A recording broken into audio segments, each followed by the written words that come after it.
And welcome to another edition of A World Gone Mad, Season 1, Episode 33. I like the sound of that. I'm your host, Jeff Allen Wolf. I want to welcome aboard all the Wolfpack listeners who took advantage of signing up for free. And if you, that's right, you right there, I see you, haven't yet, I'll get to that later and tell you how you can join the Wolfpack. And also a big happy Labor Day. We just had, hope everyone enjoyed their weekend, had some great food, and drank some fun concoctions to celebrate. And now back to the grind, right? Okay, so Jack Smith and the documents case was refiled by him. Good, he's not letting it go because of Judge, I don't know how to be a judge canon.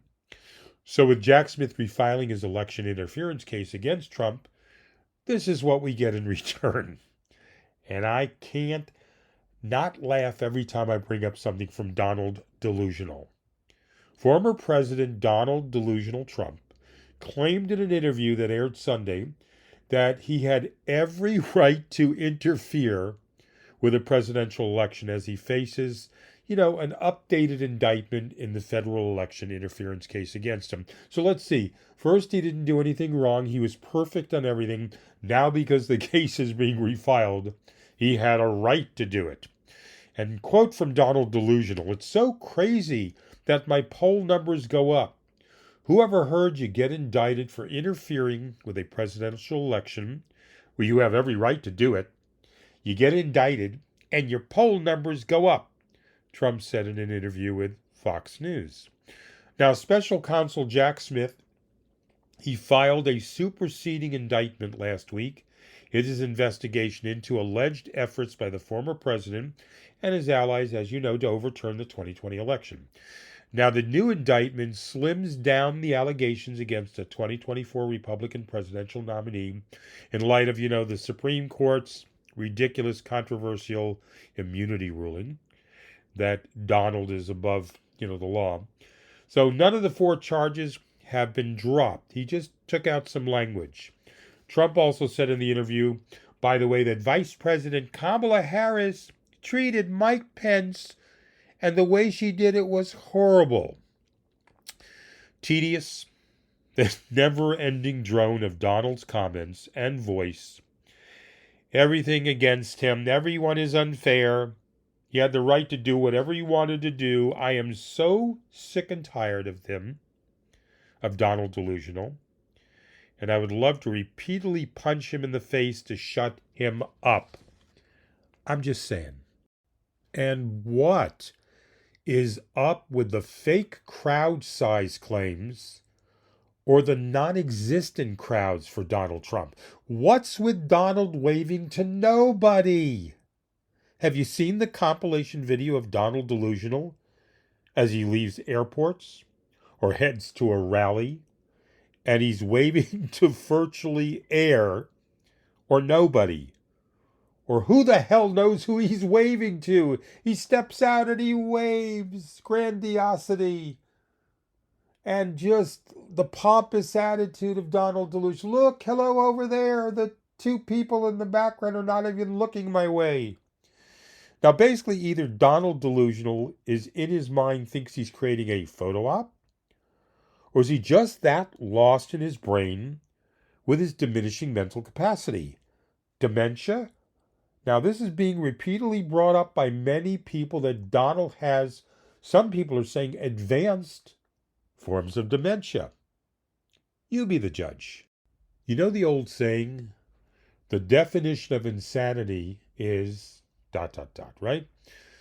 So the information came out recently that the Israeli-Hamas situation, the fighting in Gaza, was being paused, ready, so that children can be vaccinated against polio.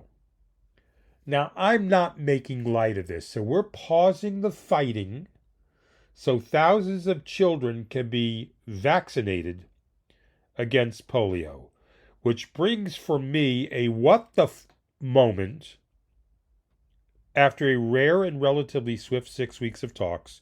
Israel and Hamas have agreed to 3 separate 3-day pauses in fighting, starting recently in central Gaza, to allow for the vaccination of 640,000 children against polio, amid fears that the outbreak of the potentially fatal virus could spread beyond the territory.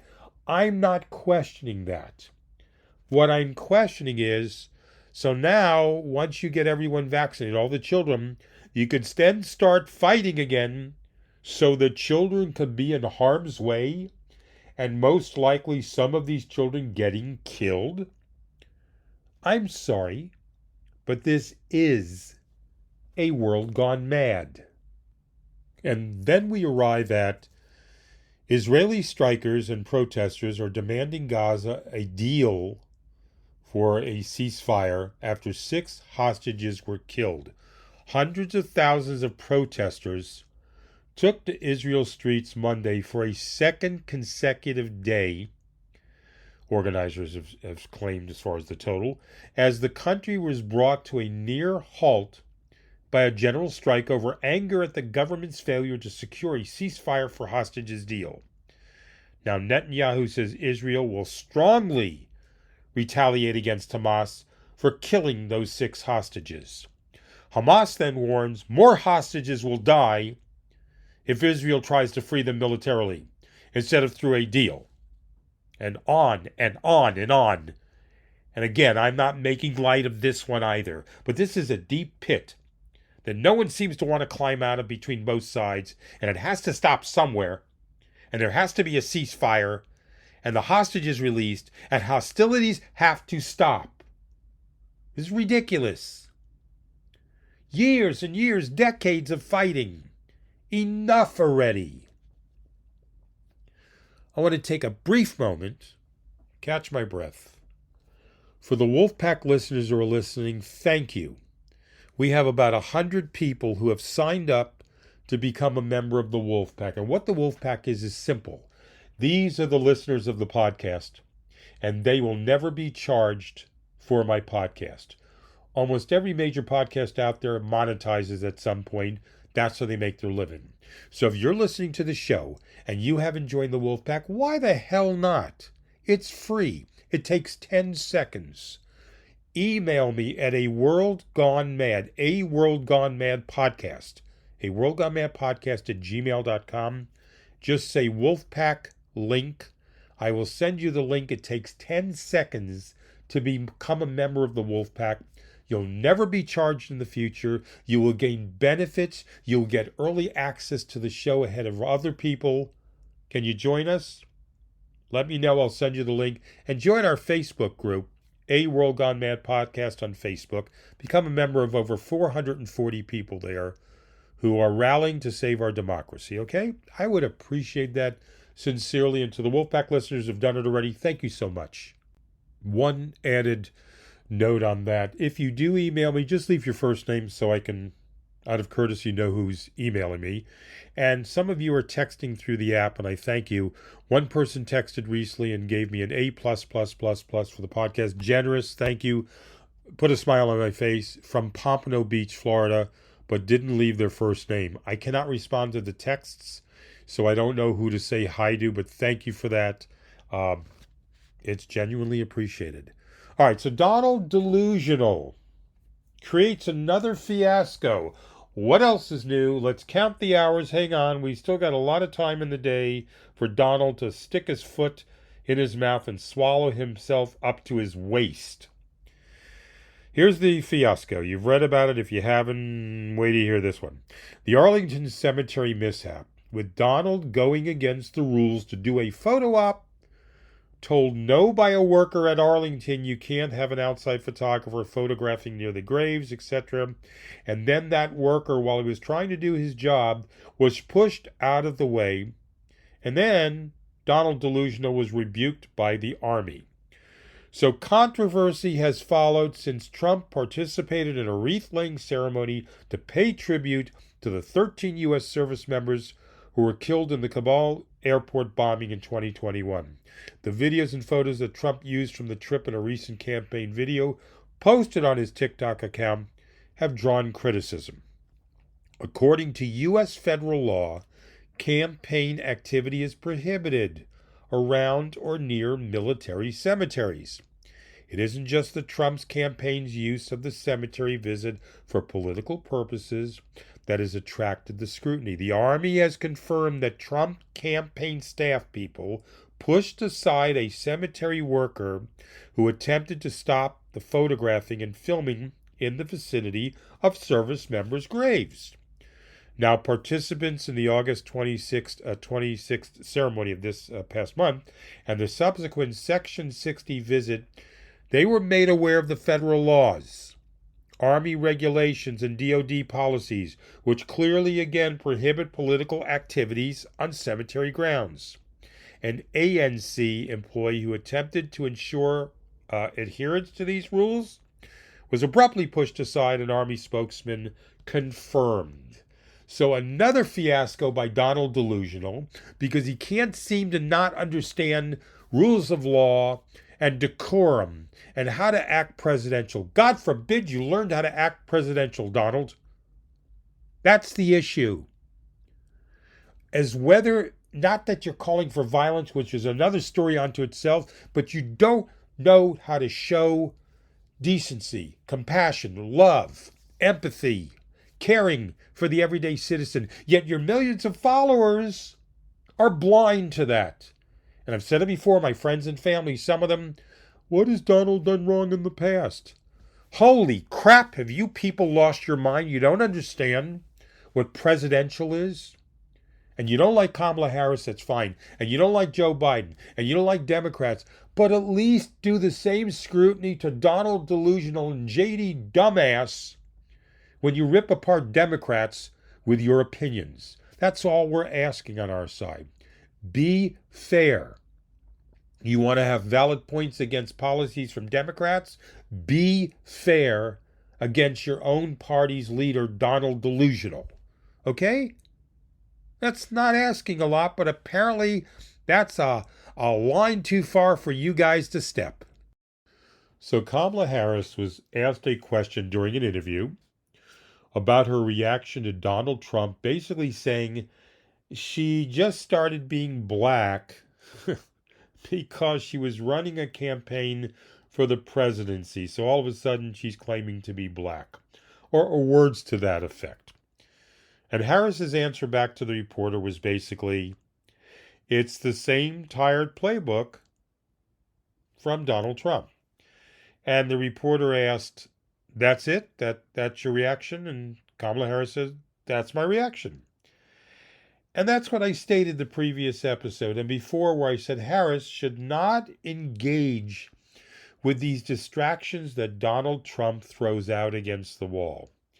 She should do what Ronald Reagan did in his debate against Jimmy Carter, when he turned to Carter and went, well, there you go again. And do not engage with Donald's BS. Make him look small. Make him look weak. Make him come across as an insecure man. Now, personally, I couldn't care less if Harris is black, Indian, white, a lizard, a Martian. Who gives a crap? The mainstream journalists have to step up and stop getting lost with this diversionary BS from the Republicans and Donald, and concentrate on the issues at hand. Like the repeated lies from Donald Trump. Like what is he actually going to do if he gets the White House again, God forbid, with his policies? Because 99% of the time, he doesn't state his policies. So journalists, stop with his inane questions. Is Kamala black? How does she feel that she's black, that she's Asian? Who cares? Focus.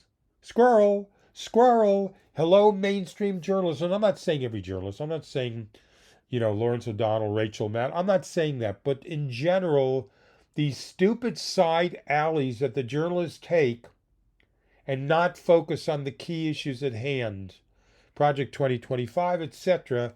Let's get it together, mainstream journalists. The independent journalists are doing it. Brian Tyler Cohen is doing it. I'm doing it. Other, independent journalists are doing it. Why can't you? I want to talk about the code of ethics that everyone's discussing for the Supreme Court, but taking 20 seconds, don't forget to join the Wolf Pack. It's free. Email me a World Gone Mad podcast at Gmail. I'll give you the link. If you're listening and you're not a member, you're missing out, everyone. Please. We have 600 people listening to the podcast, only 100 people who signed up. Email me. All right. Justice Jackson, Supreme Court Jackson, signals a support for the Supreme Court Code of Ethics in a CBS interview. Now, Justice Ketanji Brown Jackson indicated in an interview this past Sunday that she supports a binding code of ethics for the Supreme Court, adding that such requirements are pretty standard for the federal judiciary. She said, "From my perspective, I don't have any problem with an enforceable code." The newest member of the court, Jackson, told CBS News Sunday morning in an interview about her new memoir. Now, a binding code of ethics is pretty standard for judges in general. And so I guess the question is the Supreme Court any different, she queried. And I guess I've not seen a persuasive reason to see why the court is different than the other courts. Now, asked whether she was considering supporting the idea fully, Chief Justice Jackson said she was as a general matter. So the problem is this. This will never be enforced. Who's going to vote on this? What, the Supreme Court? Forget about that. The conservatives don't give a damn about ethics. Just ask Judges Alito and Thomas. There should be an ethics committee oversight for the Supreme Court to get them back where they're supposed to be. You are the Supreme Court, the final deciders of justice. And the conservative side needs to act that way once and for all. I want to thank all the Wolfpack listeners for listening for this episode. We have a lot of things going on. The Facebook group page, the Wolfpack membership, the video podcast from the Wolf's Den. If you haven't checked it out on YouTube and TikTok, I do a video podcast. It's different from this. I mean, as far as commentary, it's not the same show. And we're getting some ideas for a lot of different things we're going to add. So jump in now as a Wolfpack listener. Sign up. I'm your host, Jeff Allen Wolf. I will be back next week with another episode of A World Gone Mad. And as I always say, until next time, stay hopeful.